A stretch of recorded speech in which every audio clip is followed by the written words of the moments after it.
after midnight? All the time. Uh-oh. So it might have been the problem. I did. I didn't used to have this problem.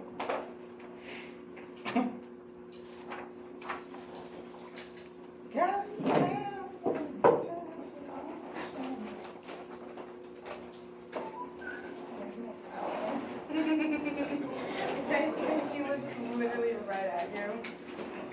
He's supposed to be here, right? Yeah. Is he reading? I feel Sam, thank you for the response. Yep, of course. Yeah. For those I sent emails to, I'd like to get a couple more. I just. Perfect. I thought I 30 did. You too, Alan. I want your response also. Yeah, I saw that. Yeah, what was the best thing in Ireland? You were talking about how you almost killed someone in class. And you too. I personally. People haven't responded to the initial email, so please send me stuff. We're trying to make it better. The new plan for those that went to Ireland and for those that are interested, remember how we went to Galway and then to Wexford? Yes. This time we're going to go to Galway, do the same thing, and then we're going to go to Waterford and do 3 days there. And then on the way in to Wexford, we're going to go to New Ross and go to Dunbrody so that you know the connection to Wexford and Savannah before you even get there. That's cool. And we knock out all those things ahead of time. And then instead of doing 2 trips a week, we'll do 1 to 2 trips a week. So it'll be more class time so people aren't freaking out the whole time. And not class time, it'd be like Tuesday, Thursday class, but Wednesday's like a study day. So people can get their work done and then they can travel on the weekends without stressing out. Were people freaking out? Oh, yeah. Depending on the classes you took? No. Yeah. Okay, but I had. We know which professor. Yeah. We know, but we don't need to. We It's don't like, need it's to like say Baltimore. it, but yeah, we know who. They're not coming back. Oh really? You were invited? Good. Nope, they are not coming back. Other professors are, Is like Lisa and Jeff. really? That's awesome. They are like this. I just went out to drinks with the 2 of them. Did you really? Yeah, that was really, really fun. Jeff hasn't missed a beat. Did I tell you guys what it said when because you guys were able to pay for my tattoo, right? Yeah. Yeah. So when I got there, the guy did the whole session, and at the end of it, I give him, so it's like $600 per session. I gave him $600, and he goes, and now I give you back this. And I was like, what? He's like, and here's a note.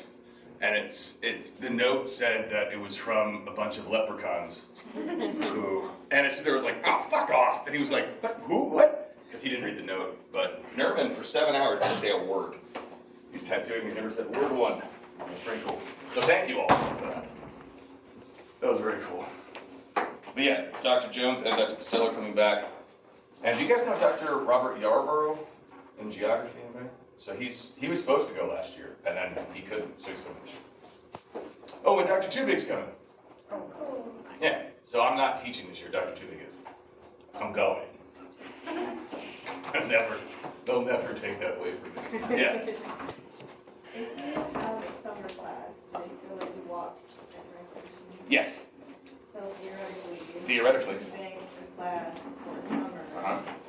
you could go. I like where your head's at. Yep.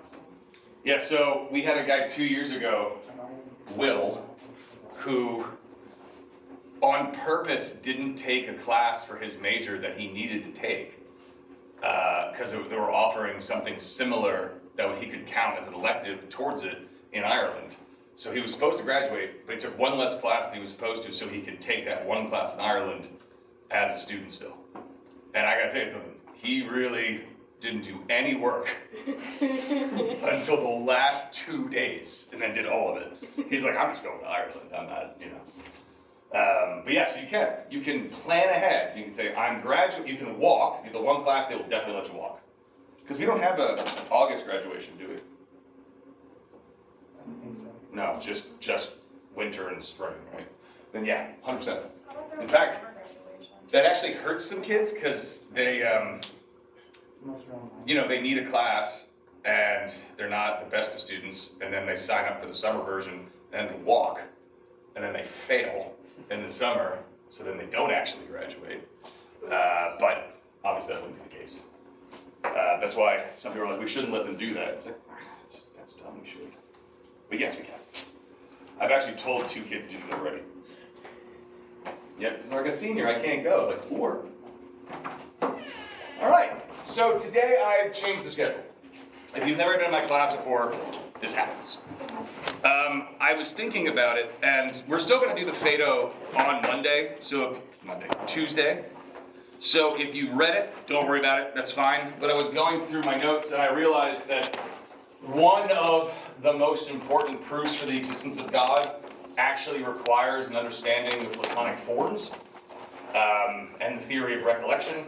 So instead of doing that today, because if I did that today, I would have to explain all of that. But I was already going to explain everything in the Republic, which covers all that, on Tuesday, so I figured I'd just swap them. So today we're going to talk, and also at the end of last class, we were talking, or at least I touched on, the distinction between objective and subjectivity, right? This idea between, I really don't like, there we go, god damn. Is this okay for everybody? Are we okay with the, okay, good. Jesus, sorry, it's getting worse. I was talking about the difference between objective and subjectivity, which really for Plato means the distinction between knowledge and belief, right? So we were talking about the idea that if you know something, or if something is objectively true, that means that there's a standard for that thing, right? Your opinions on it don't matter, it just is the case. So we were talking about morality last time, like what makes something good. So if it's an objective standard, that it's just good because it's good, and there's a logical reason and explanations for it, and that's why God says it is. It's not that God is making it good, God is like recognizing it as good, because it already is good. It's inherently good. Versus, this is just my view and my opinion on something, right? So something I don't think we talked about, which I always do when I do the Youth Pro, but we're trying to keep it tied into medieval stuff. Think of it like music, right? So the question that's asked is a song good, and that's why we like it? Or do we like a song because it's good, right? Is there an inherent quality to the song, and we recognize that, and that's why we like it? Or is a song just neutral in value until we decide whether it's good or bad, and we are the ones? Like, the song is bad because I say it is, right? That's what we were doing with the Youth Pro thing. Today, I want to focus on a section from the Republic. Now, obviously, if you were in the ancient class, you covered this already. But for people who was in my intro class last year who hasn't been an ancient? Okay, so you guys haven't been an ancient. We didn't cover the allegory of the cave, did we? Yes, we did. Who said yes? Before, right? But in this past, the most recent year, we just did like the first book of the Republic, right? Yeah. Injustice. Okay, so this is all new for you guys. And if you weren't an ancient before, this should all be new to you. So, okay, so this is really, really, really important within the context of reading Augustine, as you'll see. So it's going to be a bit weird, and it's definitely going to jump right into the deep end of abstract philosophy and metaphysics and epistemology. But we're going to go through it slowly, and I'm pretty sure you guys will be able to grasp it eventually. We'll go through examples, etc., etc., etc. So the section we're focusing on here in the Republic is actually in your pages. If you go to the Republic, you'll see I uploaded a document. I know they may not be open yet. Are they accessible? Can you get them yet? Did I do that? No? All right, I will. Someone shoot me an email and remind me, please. Come on in. All right, so if this is the page with all the words, right, you'll have like your page number down here at the bottom of the page. When I'm talking about these numbers, what I mean is when you're reading the documents, you'll see something like this.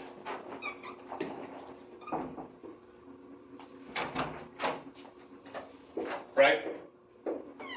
And then it'll say 476, A, B, C, etc. So whenever I reference a line number in Plato, always look to the side of the page, not the bottom. Cool? So we're all on the same page? All right. So the pertinent section, and this might be something, someone asked me yesterday, you asked me yesterday, if you're allowed to reference other philosophers when you're writing your papers.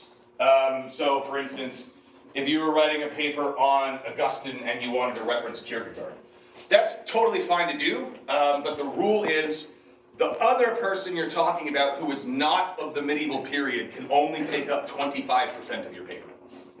Right? So in other words, it has to be a paper about Augustine, and then you're comparing it lightly to Kierkegaard. For those that don't want to do that, You can write your entire paper on Augustine. I'm not going to favor one or the other. But what I don't want is like a paper on Kierkegaard, and you're like, and Augustine's cool too. Like, I don't want that, right? This is a medieval class. So I say that because if you wanted to write your paper, we didn't get there yet, you'll see how this matters later, on Plato's theory of the good and comparing that to Augustine's theory of illumination, that is a spot-on comparison. You can sort of show the differences, right? And that's fine, so you can set it up with Plato, and then most of it will be on how Augustine sort of tweaks that formula. That's totally fine. So these are the sections you'll be working with, and it starts off, some background on the Republic. So Plato's Republic is a massive text. It's basically the size of 10 dialogues combined, smaller ones. And the whole point of the Republic is Plato is trying to figure out the best form of government. And so it starts off as a discussion on justice, but very quickly it gets into the weeds because they're trying to define justice. And it becomes apparent very quickly that they're having a lot of difficulty defining what justice is. And so finally they're like, well, if we can't define justice, it seems like these politicians, they can't do it. They have no idea what they're talking about. So how do we decide who should be in charge? And Socrates says, well, obviously, philosophers should be the rulers. You may have heard the expression philosopher kings, right? This is what he's talking about. He's like, we need to make sure that our rulers are philosophers. And immediately, the people that Socrates is talking to are like, what in God's name are you talking about? Right? Because they're like, as far as I can tell, every philosopher I've ever met, this is actually in Plato, right? So if you guys were to pick, before I tell you what Plato says, if you were to pick a few stereotypes of philosophers, either ones that you have heard, believe to be true, or just think are radically incorrect, but you know a lot of people tend to say these things about philosophers. What are some stereotypes about philosophers? I won't get offended. I've heard them all. Yes. Stoners. Actually, yeah. Space cadets, maybe, right? Spouting off useless nonsense all the time, like the classic, but like, how do you know that like my yellow is not the same as your yellow, man? You know, or like well, if a tree falls in the forest and there's nobody around, it doesn't make a sound. Yes, it does. Yeah. The yellow one's actually a really interesting question. But yeah, right? So it almost seems like you have a bunch of kids who are space cadets who, if you talk to like an engineering student, for instance, they're gonna be like, you guys aren't really learning anything. I'm sure you just sit around in a circle and spout out gibberish, right? In other words, philosophers tend to have the reputation of being useless, right? What else? Yes? Button pushers. What do you mean by that? Where like, you know, you just keep poking like, well, you think this, and was like, okay, I might just have to hurt you now. So. Might that come with a tinge of arrogance then? Yeah. Right? So they're incredibly annoying, they always have to be right, they always have to prove you wrong, they're always trying to show how smart they are, etc., etc. Exactly. So in a 1-2 combo between the two of you, you peg the exact two things that Plato has the people in the dialogue say about philosophers. Which was 2,500 years ago written. Yeah. So I am an engineering student, so whenever I tell people I'm minoring in philosophy, they're like, why? Like, that's useless. There's no point. Exactly. Right? A lot of people say that. Yeah. I was actually in a bar one time in Memphis, and it may have been 2 in the morning. And so I'm sitting there, it's like me, my friend, who is not going through a good time at the moment. Right? He's having a lot of personal problems. And then there's some random guy next to him at the bar. And we're just talking about philosophy. And this guy just goes, you guys are already fucking philosophers? Fucking bullshit, man. And my friend just goes, I'm sorry, what do you do? He's like, I'm an electrician. He's like, oh, you are? Cool. Do you wake up every morning and going, God damn, I love being an electrician. It's like the greatest job in the world. What I do is really, really fucking important. And he's like, no. He's like, then shut the fuck up. And I was like, all right. But yeah, people just think philosophy is completely useless all the time. Or they act like that guy did not come away with a better impression of philosophers. He started with useless, and he's like, and that arrogant bastard just screamed at me and insulted electricians. And that's the problem. And so the people that are talking to Socrates are like, philosophers are all just either arrogant and corrupt individuals, or they're completely and totally useless. So why would philosophers be the candidate that you're putting forth as being the rulers of our society? And Socrates says, because philosophers, as the name would suggest, are lovers of wisdom, which is what philosophy literally translates to. So that's not news to them. So they're like, well, what do you mean by that? What do you mean by that? And he says, all right, to explain what I mean, I want to talk about the difference between lovers of sights and sounds and lovers of beauty. So, before we get into that, let's talk about what it means to love something. If I say that I am a food lover, what does that mean? Which foods do I like? Yes, Em. You love possibly 5 whole foods. Which foods are those? Tacos, end of list. I don't know. Yeah, no, I know. Tacos, meat. For me, I will say, and I know that I don't like the vast majority of food, which is obviously a problem socially. But I love the food that I like. Like, I really, really, really, really love, like, I was in Philly and I bought street vendor soft pretzels from Philadelphia. I bought 8. They were supposed to be for my family when I got home. Instead, the story is I never bought pretzels. I ate them in an hour in the car, which is probably about 2,500 calories of pure carbohydrates and salt. It was awesome. So I love the food I love, but I'm definitely not a food lover. Yeah.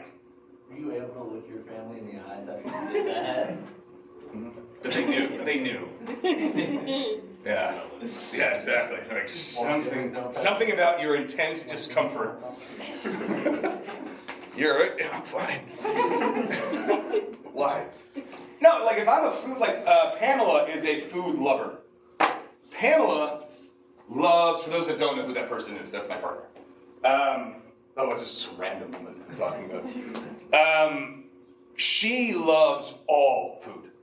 She even likes to eat things that she doesn't like. Right? So like she's not a fan of goat cheese or, she loves mushrooms. What am I thinking of? Something else. But even things that she doesn't particularly like, she'll eat because it's different. Right? She enjoys the experience of new combinations. So she'll order something she's never had before, which I will never do. And then she'll eat it, she goes, I don't really like this. And then she'll keep eating it. Right? And it's like, because she genuinely loves food and all the combinations. You guys ever see Ratatouille, the movie? That's who she is. I'm the other rat. Right? I just don't get it. I'm like, well, I like the first thing. So, when we're talking about someone loving something, they have to love all of it. Right? So if you're a true lover of wisdom, or like music lovers, right? So I used to say all the time before I knew that there was country other than pop country, I used to say, I love all music except for country. Now I say, I love all music except pop country. And I will still claim that I am a true lover of music because pop country isn't music. I'm not going to allow that to be included in the category. So to say that I love music, and I do. I love all genres. I find something about songs, even if I don't like a song in particular, that I find to be interesting. For those that were in the philosophy of music class, like if you're trying to listen to a John Coltrane album, a lot of that's just very uncomfortable and weird. But there's something about the discomfort that I appreciate a lot, right? So to say you're a lover of music doesn't just mean like you like the song and you're bopping your head to it. You're interested in the composition, the way in which it's performed, etc. You find something fascinating, you find something to grab onto in every kind of music. That's what it means to be a music lover. Otherwise, you're just sort of like a fan, right? So what he's doing here, and this is building from what we did last time with the subjectivity, objectivity. We say that someone's a lover of sights and sounds versus a lover of beauty. He takes this to the next level. What does it mean to be a lover of sights and sounds? What do you guys think? And how is that different from loving beauty? Because when we think of sights and sounds, right, he's talking about like aesthetic experiences, right? So music, art, etc. Going through nature and experiencing the wonder therein. And we're experiencing what we would describe as beautiful things, and yet he's saying, no, these are two completely radically different things. And the way he explains it is this. In order to understand what he means, we have to talk about, and this is going to be the most important thing to talk about. Oh, good. That worked. For those that took ancient, do you remember Parmenides? Okay. Today we're going to talk about the difference between knowledge and belief through the lens of talking about that which is and that which is not. So, if I'm talking about knowledge, I am talking about that which is. In other words, and what does this word mean? So let's break this down. If I say that something is, what am I saying about it? Like the chair is. What am I saying? It exists. I could be talking about it in an existential way. I could be saying the chair that is in front of us, aha.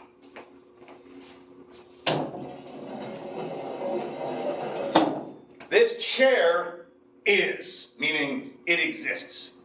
What else could I be saying when I say that sentence? The chair is, yeah. It means what you would call a chair. Then. Right. I'm speaking about it in like a definitional sense, right? Like this is a chair, right? And there's one more way, which is a little bit difficult to spot without anything further. Did anyone think that the sentence was incomplete? Right. So what's missing? The descriptor. The descriptor. Exactly. So there's also a predicative use of is. So I could say the chair is tall, right? So when we're talking about this verb is, the verb to be, right? Plato is going to say there's a lot of different ways in which we use this word, but for him, he's talking about it both in an existential sense and a definitional sense, and sure we can use it predicatively. But what does it mean then? Here we go, now we're getting into it. What does it mean for something to be?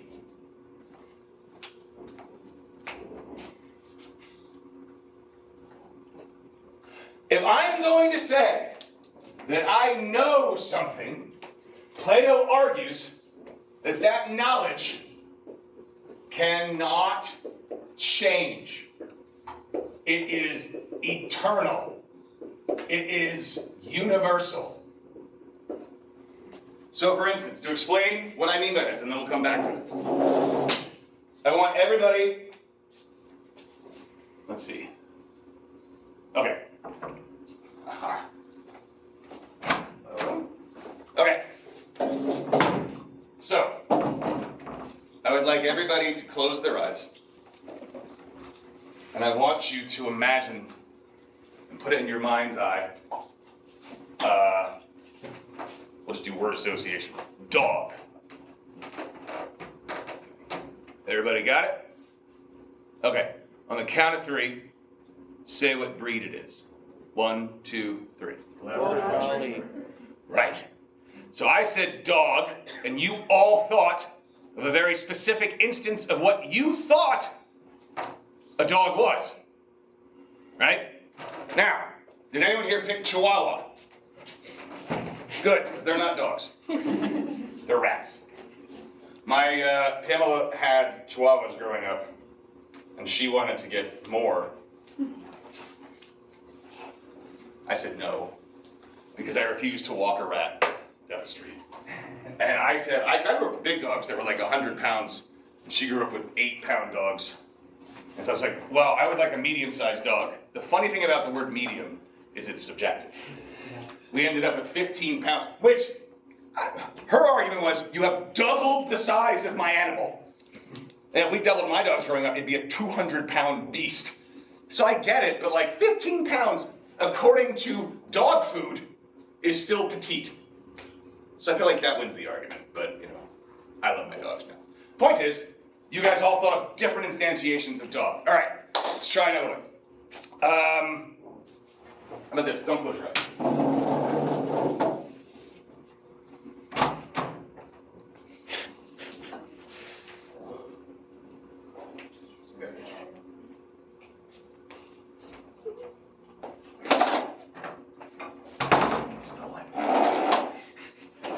Is this a chair? Yes. Yes. Okay. Why? What makes it a chair? You sit in it. Okay. Is this a chair? Could be. Want it to be. So I can obviously sit on this, right? But what would most people probably call that? Table. A table or a desk. Exactly. Obviously, those are different things. So we need to refine our definition. It can't just be something you sit on because you can sit on a lot of things. So what makes this a chair? Well, it has to have a back to be a chair. Okay, it has to have a back to be a chair. Who here thinks that's correct? Who here thinks stools are a kind of chair? Ah. You're all wrong. You're probably the kind that think hot dogs are sandwiches. Or cereal is a kind of soup. All right, so we have some people now who think that in order for this to qualify as a chair, to properly sort of represent chairness, if you will. Sorry, I wasn't. I like Siri's like, no, sorry, I'm out. So it has to have a back. Some people say, no, it doesn't have to have a back. So now we have a disagreement already. What other things are required for something to be a chair? How many legs does it have to have? And not just stand out. It doesn't have to have legs, it can be on the ground as well. Oh, that leads us to the next question. Okay, so before we get to that, which we will, does everyone agree that this is a chair? Yes. Okay. So, what about this? Also, It's a high chair. High chair. But still a chair. Okay, so this is a chair, that's a chair. What about what you guys are sitting on? Are those chairs? There's no legs, notice. These are desks. But you're sitting in, I mean, they're attached to it. So you think because it has this thing here, it no longer qualifies as a chair, now it's a desk. The chair is still part of it, but it's not just a chair, it's more than a chair now. Okay, so the fact that it has a circular thing instead of legs is irrelevant Yeah. to its chairness. Yeah.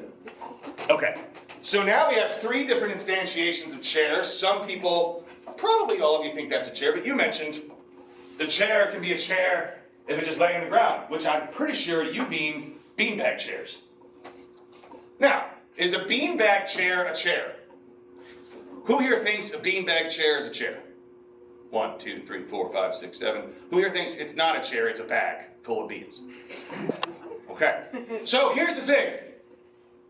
Something either is a chair or it is not a chair, right? It cannot be both a chair and not a chair at the same time. That'd be like saying 2 + 2 = 4 and 5 simultaneously. Or 2 is 2, but also 3. Yes, Ariana. I posit the idea that chairs don't exist. Say it again? Chairs don't exist. It simply becomes a chair when you need it to be a chair. A stair can be a chair, an elevated surface. That's a chair when it needs to be one. So this doesn't exist? When it's a thing, then it exists. What else could it be when it's not being a chair? A fork. Decoration. A piece of a wall. As I'm holding it, I'm like, weapon. It exists when you want it to exist. Right, so it could be that these are all just, we just are ascribing these qualities to this thing. But in order for that to happen, notice, if I were to say, this is a chair, and then you say, it is not a chair, notice, we might disagree on whether or not this is a chair. But in order to have that disagreement, both of us have to already have an understanding as to what a chair is supposed to be. There is a universal concept of chairness that has to exist for us to have that disagreement. Because otherwise, what are we talking about? Like when I said dog, did anyone think of an elephant? Or a refrigerator? No. You all thought of what you thought a dog should be. And whether or not we agree on that instantiation is not really the point for Plato. Now we're talking about that which is and is not. So in the third option, is and is not. This is the realm of opinion. This is the realm of belief. According to Plato, this is where it gets weird. This is where it gets weird. You cannot know anything about the world that we live in. The physical world that you live in every day, all these things, you're like, I know that this is a chair. No, it's not. Because I don't think it is. Right? As Aaron says, like, it's just a chair because I'm saying it is. It's not actually a chair. Or beanbag chairs aren't chairs. Or who here thinks that it's hot outside today? Raise your hands. Anyone think it's not that hot? It cannot be hot and not hot at the same time. So what's happening? We are forming opinions based upon our sense perceptions, and those can vary. So the day we'll say, like, I say it's hot, you say it's not. It can't actually be both hot or not simultaneously, but the one thing that's consistent, the one thing that is, the one thing that doesn't change, that's eternal, that has to be universal, is the idea of heat. In order for me to say it's not hot outside, and for that sentence to have any real meaning, I have to understand, or think I understand, what heat is as a concept. And for you to say it is, same thing. Because if that's not true, Plato says, if there's no universal concepts that are eternal and unchanging, they have to stay the same. If ideas could change, then we wouldn't be able to communicate with one another. It'd be like saying, you guys think it's hot outside? I don't know, I didn't bring an umbrella. What? See what I'm saying? Or like, think about math. Math uses numbers, which are concepts, and operations, right? Arithmetic, etc. Addition, subtraction, multiplication. Math works the way that it works because those concepts do not change, ever. If math changed randomly, it'd be complete chaos. It doesn't work that way. The concepts of mathematics work because those concepts are universal and we can understand them universally. We run into issues when we try to ascribe a universal objective standard of truth to an instantiation of that idea. So the idea doesn't change. Chair. We all look at that idea and then we say, does this qualify over here? Is this also something like this? Some people say yes, some people say no. But chair itself as an idea never changes. Also, these chairs, though it will take a while, eventually won't be here. They're changing right now. How can you know something, like know it, if it's constantly in the process of changing? To know something is to know it completely. For instance, do you know where your car is right now? Sure. You're positive you know where your car is? You know where you parked it. Does that mean it's still there? Oh gosh. It better be. Even funnier, do you know where your house or apartment is? Maybe. There's a better shot of that still being there, but you know, could be gone. Someone could have stolen it. But that's the problem. When we try to claim knowledge of the physical world around us, we're making mistakes in the sense that we're trying to apply an eternal, universal standard to these things, but we have different perceptions and perspectives, right? So we can't, there's no right answer as to whether or not it's hot outside or not today. That's a matter of opinion. Just like there's no right answer as to whether or not, I don't know. I mean, I believe there's a right answer, but I know there isn't. Like whether or not Jeff Buckley is a great musician, some people are idiots and think he's not. But that's the point, that's all subjective. But whether or not Jeff Buckley is playing music, we're getting closer, right? But it's not whether or not Jeff Buckley playing music is the thing that's true, it's music as an idea. Music, beauty, courage, justice. And notice when we get to these ideas of morality, it gets even trickier. We try to say that this particular action I am taking on is me acting in the name of justice. And yet other people will say, no, it's not.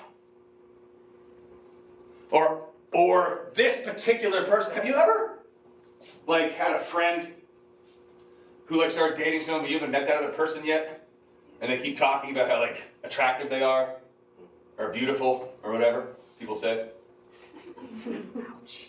And then you meet that person, and you're like, them? And they're like, yeah, they're so beautiful. They're like, they're not, though. Like, it's not even close. It's like, are they funny? What's, you know? Yeah. I was saying that same thing, but like, say it's a person where you know their voice, but you've never seen their face, so you put this image of a face to it, and you meet the person, and it's never lived up to your expectations. Like, this is not what I expected this voice to be connected to. Yeah, exactly. I think the strategy to that is to just imagine Socrates, right? So like, it's all you can only get. You're like, oh, so much better.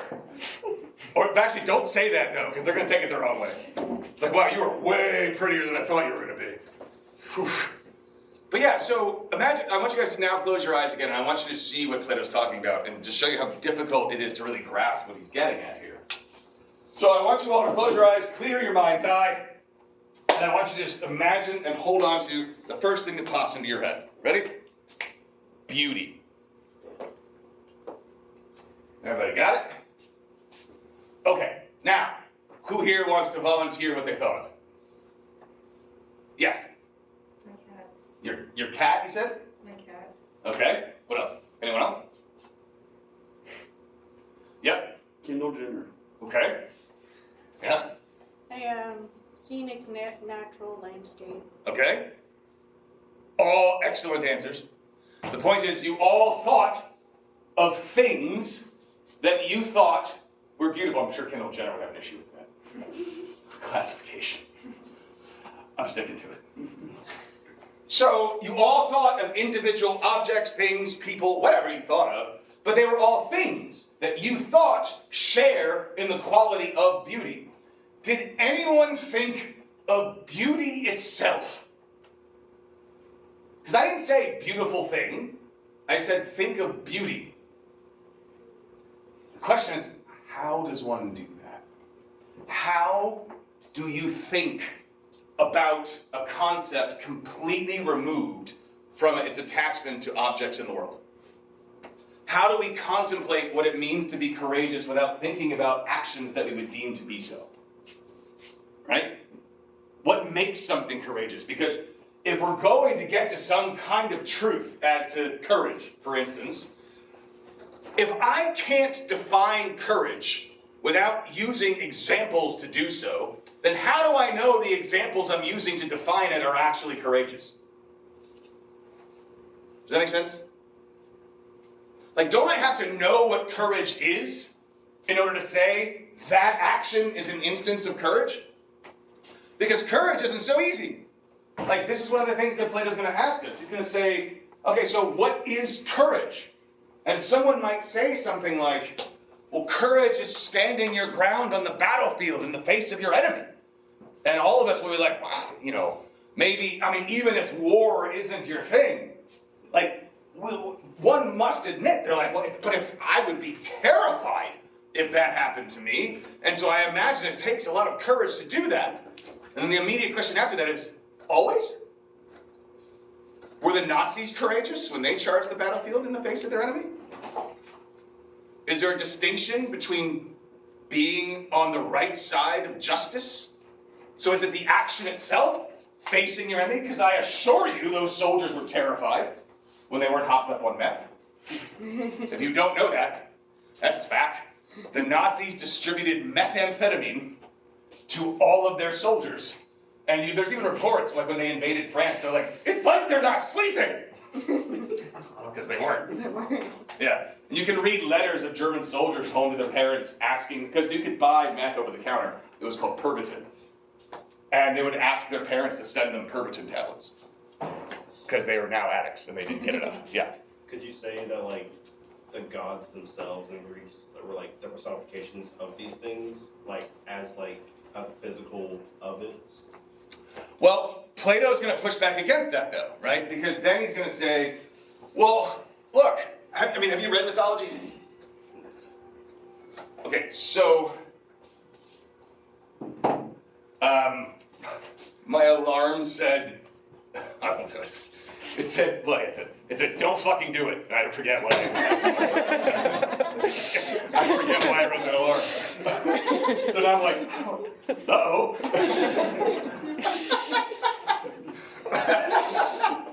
That's gonna bother me all day. I feel like I should have been a little more specific. Was that after Gremlins? So what? You said that after you watched Gremlins? Probably. Yeah. Don't do it. So in mythology, Plato points out that, like, okay, so let's say we have a god that represents courage, right? That god will do things that sort of line up with our ideal, right? But then they'll also do some pretty dastardly things too, right? Some really, really, really messed up things also. And Plato points out through Socrates, he's like, if the gods are truly the gods, they wouldn't act so inconsistently, right? If something is the case, it can't change. So, for instance, if you are a good person, you would never, ever, ever, ever do anything bad. You couldn't, because if you did, then you would be a good person, which means you never were a good person, you're just sort of in between. To say that you are courageous would mean that every single thing you do when courage is warranted, you will always do it. Always. And that just doesn't seem to work like this. And so if we can point to someone, it's like, well, they're all over the place. What he wants, and he's even gonna say, like, and you couldn't, because you're in the physical world, it just wouldn't work. Because what's courageous to one person wouldn't be courageous to somebody else, and there's always disagreement and opinions and beliefs. But again, the thing that's consistent is courage itself. So when I asked you guys to think of beauty, what Plato's asking you to do is to contemplate beauty itself in such a way that you're not saying all of these things are beautiful, you're just beauty as a concept completely divorced from its attachment to anything in the world. And until we can do that, we can't have an objective understanding of beauty. And it's only when we get that objective understanding of beauty that we can then come back and say, this thing's beautiful, this thing's not, and I'll explain to you why. So for Plato, there is going to be a sense of objectivity when it comes to what is or is not good music, right? What does or does not qualify as beautiful. And if you say, he talks about this, this is actually his example, so it's not coming from my brain. He gives the example of a young man who's in Athens named Leontius, and he confesses to them, he's like, yeah, he doesn't say exactly like this, but I can imagine, like, they're talking about beauty, he's like, yeah, I like beautiful. You guys, like, ever go, like, outside the city walls where they dumped all the bodies that died of plague and just look at them and go, wow. And they're like, no. He's like, yeah, me neither. I don't. But he says that, he's like, when I look upon rotting corpses, I find them beautiful. And everyone's like, right? Because that doesn't actually work for them. They're like, no, there has to be a way to determine what is or is not beautiful. Because there has to be a way to say, this is just or this is not. This is moral and this is not. This is right and this is wrong. Because if we can't get there, then morality is completely arbitrary, it's completely relative, and then we have no grounds to say that one side, as I said last time, that one side is right and one side is wrong. So Plato is pushing for objective standards of beauty, of morality, of goodness, of courage, of justice. And we'll be able to measure that objective standard and explain it logically. We'll just say, that is what justice is. It's not a matter of opinion. It's a matter of knowledge. It's not a position one has beliefs about. You start there, but you either can then turn that belief into verifiable, provable knowledge, or it's just your opinion. The problem is we conflate belief with knowledge all the time. And what the medieval philosophers are trying to do is get to this. They aren't satisfied with belief. They're like, well, yeah, belief is where you start at, but we're trying to get to an actual understanding of God. To say that one knows God means that you have to understand God, which means you have to be able to explain. You have to be able to provide an account of your knowledge. If I can't explain something to you, then I don't know what I'm talking about. And that doesn't mean, this is where it gets awesome, just because I don't have knowledge, just because I don't have an account of some idea I have, does not mean I don't have the truth. I can be in possession of the truth, but not in possession of knowledge. What does that mean? How? How would that work? You can say like a kindergarten would be like 2 + 2 is 4 and repeat that, but not know that, like not know the math behind that. Exactly. 2 + 2 = 4, and you can even believe it to be true as a kindergartner. You're like, yeah, I believe it. Why do you believe it? Oh, because my dad told me. So there's a genuine belief, and that thing happens to be true. But for Plato, you need to have an account to claim it as knowledge. So why this is interesting when it comes to the medieval stuff is the idea of revelation. If God provides you with truth, and you have that idea, and you believe it to be true and correct because God gave it to you, does that make it knowledge? That's the question. That's the missing piece. For a lot of these medieval philosophers, as you're going to see, they want to get to knowledge. What Augustine is going to do. Well, I'm jumping ahead. Before I go ahead further, what do you guys think of this so far? Does this all make sense? I know it's a lot. Like opinion versus knowledge about that which is, never changes. And in a nutshell, basically, courage is courage. Like, so what Plato wants to get to is, I say, this is my definition of courage, and you go, I disagree, I think it's this, and me to be able to say to you, no, that's wrong. Like, your assessment of courage is actually incorrect. You're basically saying 2 + 2 = 7. And let me explain to you why. It's not a matter of opinion. It shouldn't be. But it's really, really, really hard to get there because we are trapped in this world. We're mired in all of our sense experience, which is just going to throw us all off.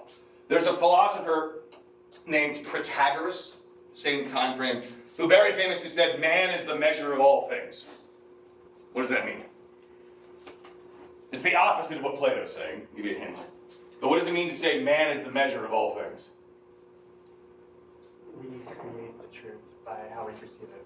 Right. So, and he's saying it in a really kind of nuanced way too. It's not just, it's hot outside because I say so. Like I'm deciding it's hot. No, that's true. But what he also means is it not true that to you, when you go outside, you experienced it as hot? So to you, it is true that it's hot outside. That's what he's saying. Plato's like, right, and you could be wrong. He's like, I'm not saying it's not true to you, whatever that means. I'm saying it's not the truth. And that's where Plato wants to get to, and that's where the medieval philosophers want to get to with regard to God and the soul and sin and the nature of the afterlife, etc., etc., etc. They want to construct logical proofs that are irrefutable so that they can know these things, because mere belief can lead us into conflict.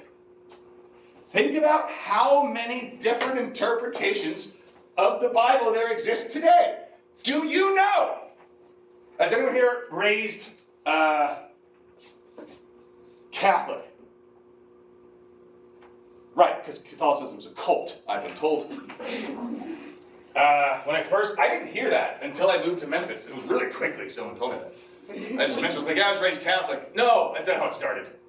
People did eventually do that. The first time I ever heard it was some kid said, I used to be Catholic, but now I'm Christian. And I was like, what? That implies that Catholics aren't Christians. He's like, they're not. I was like, yeah, they are. And he said, no, it's a cult. And then we kept going from there. So, but think about that. There's the Catholic's interpretation, right, Scripture. And then there are the slew of Protestant interpretations of Scripture, right? And that's all, at least, we can say, under the same umbrella of the same religion. And people fight wars over these disagreements because a lot of them are basing it upon beliefs about things. And the medievals, they're not responding in such a way as to say, we're going to prevent wars. They're doing it because there were a lot of schisms. Like early Christianity, there was a slew, so many radically different ways. Like you think it's different now between like Baptist and Catholic. Back then, it was like the Wild West as far as like out out there ideas can be about how we're supposed to understand Christianity. It doesn't really coalesce into this one thing until hundreds of years later.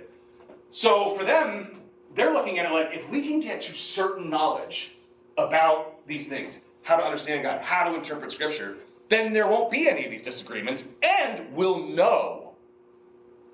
God gave us reason. We are supposed to capitalize on that. God gave us, from their perspective, the tools to be able to understand God and God's power and our place in the universe. And so all this stuff, Augustine's starting all of it, and he's reading Plato to get there. So when Augustine said, had I not understood Plato, I could not have received Scripture. This is what he means. You cannot understand it unless you're thinking about it in this very, very metaphysical, abstract way. You're just getting not even the tip of the iceberg, because you're not even understanding that you're seeing an iceberg. That one just says alarm. So, one more thing, but before I do that, what do you guys think so far? Any thoughts? Cool? Thus far? Yeah? Awesome. Okay, one more thing for Plato today. So he establishes that philosophers are dealing, as he very, clearly puts it, philosophers deal in that which is. We're dealing, as philosophers, in knowledge. We're trying to attain it. Specifically, what knowledge? He says, knowledge of the good. So, for Plato, I've been talking all day today about these concepts as universal. What he means is, the ideas that you have, you are not the author of those ideas. You did not invent those ideas. These concepts like beauty, courage, justice, the good, etc., exist independently of your mind. Think of it like math. Mathematical principles existed before humans discovered them. The word discover. We didn't invent math. We discovered, so discover. You are discovering something. Uncovering, which means it was already there. You just brushed the debris aside and found it. Right? Same thing with all these concepts. They pre-exist us. We do not influence ideas. Ideas influence us. Right? That's a very, very far out there take, because then you're like, well, where'd they come from, etc. That's a different story. So, the idea of the good, Plato says, is the most important idea. Without an understanding of the good, we cannot properly understand any idea. Why not? Why do I need to understand the good, whatever that is, to understand what a hammer is? What is a hammer good for? Exactly. What is a hammer good for? What do hammers do? Hammer nails is the answer. Right? So, if I, for instance, if you didn't know anything about golf at all, never saw it on TV, no one's even mentioned the word, and I just handed you a 9-iron, what would be some of the things people would think that was? A weapon. Is a golf club an effective weapon? Absolutely, yes, you could do some damage. But if after murdering somebody, someone next to you goes, no, no, no, and takes it and drops a ball and goes, thwack, you'd be like, it's so much better at that than I need 4 hits for this guy. Makes way more sense now. Now I understand a golf club because I understand what it's good for. Does that mean that it's not a decent weapon? No, it's obviously very effective, right? But it's better at hitting golf balls. When are we out of here? 15, okay, good. I just saw people walk by. So if I understand, but in order to understand what a golf club is good for, I have to understand the concept of the good itself. And notice how that concept of the good basically illuminates everything. In other words, people have a wide range and various takes on justice. In today's world, right? Some people would probably argue, well, this is what was this, 5 years ago? When there was this question on the internet about whether or not it's okay to punch a Nazi? Right? Was that 5 years ago? Because some guy hit a Nazi on camera and it started, yeah. So, Some people are like, yeah, because they're Nazis. And other people are like, no, because it's not okay to hit anybody ever, regardless of why you're doing it. And some people are like, yeah, but they're Nazis. Right? And so there's arguments on both sides. Now, take a more extreme version. Let's say, let me think of a new one. Okay. This is going to be a bit of a utilitarian thing, but let's do it. If you could save 10,000 people, and just for the sake of argument, we'll say they're all minimally decent people, right? No bad eggs. They're not all like rock stars of morality, but they're all like decent, good folk, right? But in order to save, how many people did I say? 10,000 people. Let's make it 100,000. You have to dip an infant in a tub of acid by its toe. No, by its head, so it screams the whole time. So, what do? Do I have to go slowly? Yeah. It's got to be at least a 5-second tip. I'm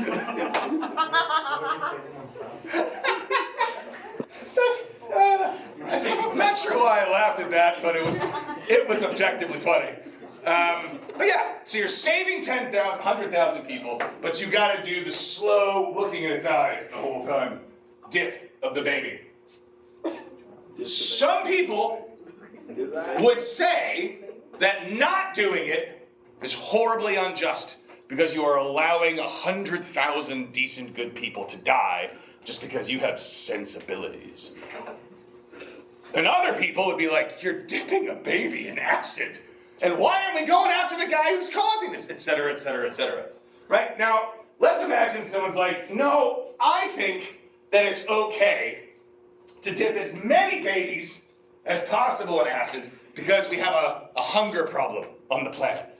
So really, I'm in the right. This is the just thing to do. Now, I would hope that everyone in this room, now that we've been talking about this for 5 minutes, would agree like, no. Right? I don't think killing babies by throwing them in acid tubs to prevent hunger is an instance of justice. But this person's like, no, that is the just thing. I'm telling you, you're just too much of a weakling to see it. Now, how could this person possibly believe that what they're doing is just? Obviously, they're using the term, as I said, in order to use that term because it is in the wheelhouse, right? But he's obviously misapplying this term. How could they think that that's what justice is? Because they're not seeing the full picture. You ever find yourself in a very dark room, like your bedroom at night, right? And you look across the room and you are positive that there's like a 6-foot insect creature standing in the corner. Or, I don't know, insert your monster that you see, right? Or something you're like, okay, that's definitely something against the wall, and you're looking at it, and you know it's not, but it kind of looks like it is, and then you turn the lights on, and you're like, it's not, right? So what the good is, imagine the good as if it's the sun. So if I'm looking at something, the act of perception with sight requires 3 things. There's the seer, there's the object seen, and what's the third thing that needs to be there? Light. The more light there is, the more clearly I can see something. Think of the good like the sun, right? The more I understand that, the more it illuminates all the concepts below it, like courage, or justice, right? Or chair. So the more I understand what chairs are good for, I will understand that beanbag chairs are terrible as chairs because they're not very good at being chairs, right? So they don't qualify. Same with justice, same with courage. I know that it illuminates, it provides the light through which I can understand these concepts. That's Plato. Augustine just does that. God becomes the illuminator. For Augustine, it is not the case that knowledge is the result, and we'll read this. This is just a kind of preview where he's getting it from. It is not the case that God provides knowledge to us. It's like, now you know what courage is. Because that wouldn't be knowledge. That's just revelation. And there's a place for that, right? Within Scripture, within religion, there's a place for revelation. But what these philosophers are after is, how is it that we get to knowledge? Because it seems like we're just sort of stumbling around in the dark all the time, right? How do we bridge that gap? How do I get from belief to knowledge? It seems almost impossible, and yet it happens. And he says the way that it happens is we do all of this work. We struggle, we contemplate, we think about things intensely, but we'll never be able to get there until God turns on the light. And God only does that when we've already done the requisite work in order to understand that concept. He gives us that tiny little extra step. So for Augustine, knowledge does come from God, but the work has to be done by us first. Because we'll still have the account. Once it's basically the eureka moment, right? In order to have a eureka moment, it's not like you're like, eureka, and then calculus is in its entirety from nothing, right? It's you're struggling mathematically and like certain things aren't working, and then all of a sudden that little leap, that jump, that moment that you couldn't have got through on your own, but the only reason you even understand that leap is because you did all of the other work before. God just gives us that little extra thing for Augustine. He's basically building entirely off of Plato. And it also kind of answers a problem for Plato, because Plato never gets to any definitions. In the entirety of the Platonic corpus, he never, ever, ever says, and thus we have proved it certainly. He does once, one time. Plato has Socrates say, after arguing that it is better to suffer injustice than to cause it. Right? So it's better for me to be the victim of injustice than for me to be the person causing the injustice, even though that seems backwards. But his argument is essentially that you're destroying your own soul and blah, blah, blah. But the point is, at the end of arguing it, Socrates says, and thus we have proved, using arguments of iron and adamant. And you're like, holy shit, that's pretty rock solid. And then the very next sentence is, or so it seems. Right? So for Plato, he never ever gets to that piece of knowledge. And the only explanation Plato can come up with, and this is in a different dialogue than Meno, we're going to talk about this in reference to the Phaedo next week. He's like, because the argument that Meno comes up with, this is the last little bit. I know this is a lot for you guys, but it's just going to be the foundation for the stuff we're going to dig into. So this is called the Meno's paradox. And I assure you this all ties in to everything we're going to do. So Socrates is arguing with Meno about how do we define virtue. Again, what they're trying to do here is get to knowledge of virtue. What does it mean to be a virtue? So is justice a virtue? Is courage a virtue? Is lying a virtue? If so, how? Why?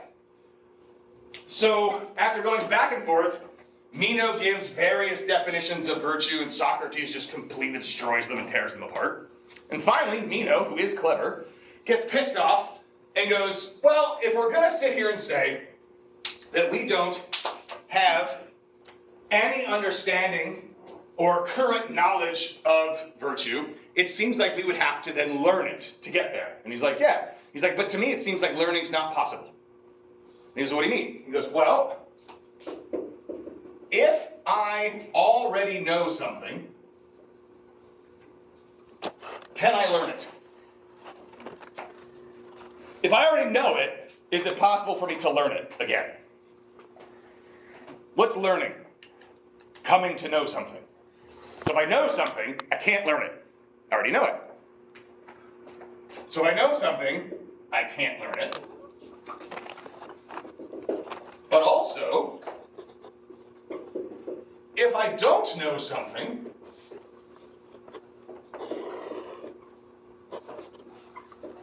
I can't learn it.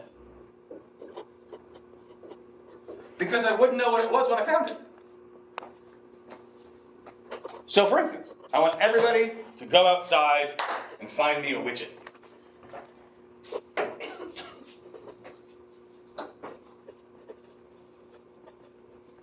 What's the point I'm making? What questions do you probably want to ask? What's a widget? Don't worry about that, just go get one. The point is, you could trip over a widget. You guys ever see Up? And he's like, go get a snipe. And he's like, I found one. Right? Snipes are a made-up bird. Right? He wasn't supposed to find it. And the point is, he wouldn't know, because he doesn't know what a snipe is. If you don't know what a snipe is, and I say go find one, you could walk past 10 of them and not know you found them, because you don't know what a snipe is. In order to know that you have a snipe, you already have to know what a snipe is. In other words, how do you know that you actually know the stuff you learned if you didn't know what it was before? You're not comparing it to anything. How do you know that I've been telling you the truth about Plato this whole time? You think you've been learning. Doesn't it seem like you already had to know Plato in order to make sure that the things you were learning about Plato were true? So Meno just points out, if I know something, I can't learn it. If I don't know something, I can't really learn it. So it seems like we can't learn anything ever. And that is called misology. That is a hatred of argumentation. That is, for Plato, the worst possible thing that could ever happen. He's trying to shut down the argument. This is saying agree to disagree, which again is evil. And so, in response to this paradox, Socrates offers the following solution, which ends up being the foundation of the theory of illumination for Augustine I just told you. He says, what if, and this is where people think Plato, there are some people when they read Plato, they're like, that guy is like basically a mystic. He's talking about reincarnation and shit. So here, the solution Socrates gives is, you're right. We can't learn anything if we didn't already know it. What if we just forgot it? What if, after we die, our soul goes up into the heavens and encounters all of these universal concepts that exist separate from us, right? So you go up and you just see courage and justice. And you observe them so you know them. And then when you get reincarnated back into a human existence, it's like your memory gets erased. But it's all still in there. So the process that we experience as learning something new is really just recollecting something we already knew. That escapes the paradox. Now a lot of people go, it seems pretty far-fetched. And that's true. I would argue that, and by the way, Plato only mentions the theory of recollection like twice in all his works. This one and the Phaedo. I would argue that what Plato is doing here is not so much arguing to defend how we learn something, but using an argument to defeat misology. So Meno's agenda was to shut down the argument with a paradox, and Socrates just offers a solution, outlandish as it is, but he offers a way for the conversation to keep going. And then it does, and they got talking about virtue for a while after that. Augustine, though, will look at this, and he'll say, not the reincarnation thing, but you're right, how do we get to that extra step? It's not reincarnation, it's God. Plato is right when he's talking about the fact that this is a massive problem. So there has to be some kind of external influence of some kind that gets us to that extra step to get out of this loop. And for Augustine, it's God. God is the answer to Meno's paradox. So it doesn't really matter for Augustine if Plato was making this claim genuinely about reincarnation, or if he's doing it, as I would interpret it, just to sort of avoid the paradox, to keep the conversation going. But either way, Augustine looks at it as inspired because he thinks this is how we actually get to knowledge. But Plato just didn't have the luxury of understanding God. What do you guys think? Interesting, at least? Cool. Any questions or thoughts?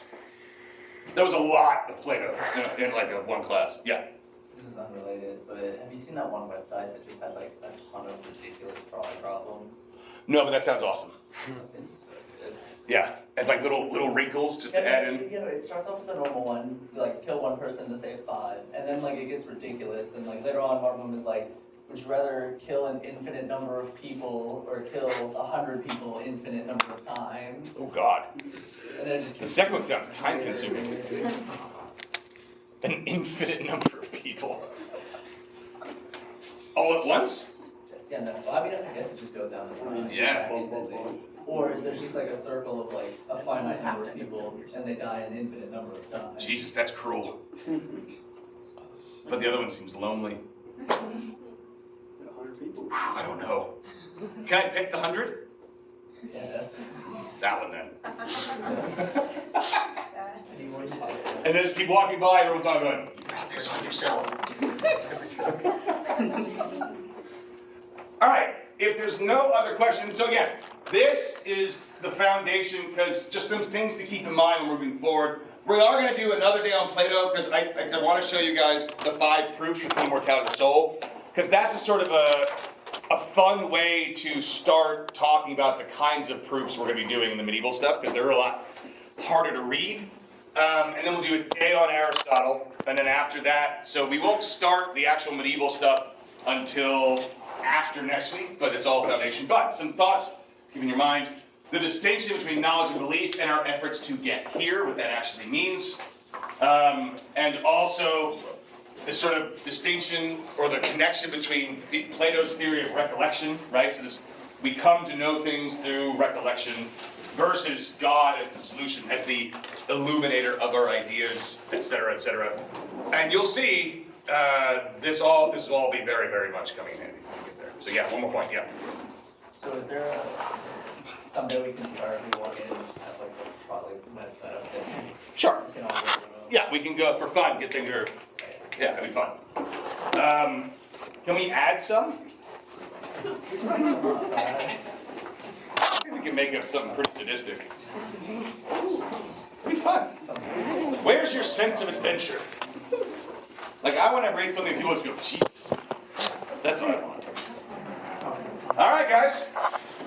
Thank you for letting me rant for an hour and 15 minutes. So yeah, for Tuesday, just read the Phaedo. I saw that it doesn't go away. I didn't check the PDF I downloaded. I just grabbed one. I'll get a full PDF for you guys and put it up there. Cool?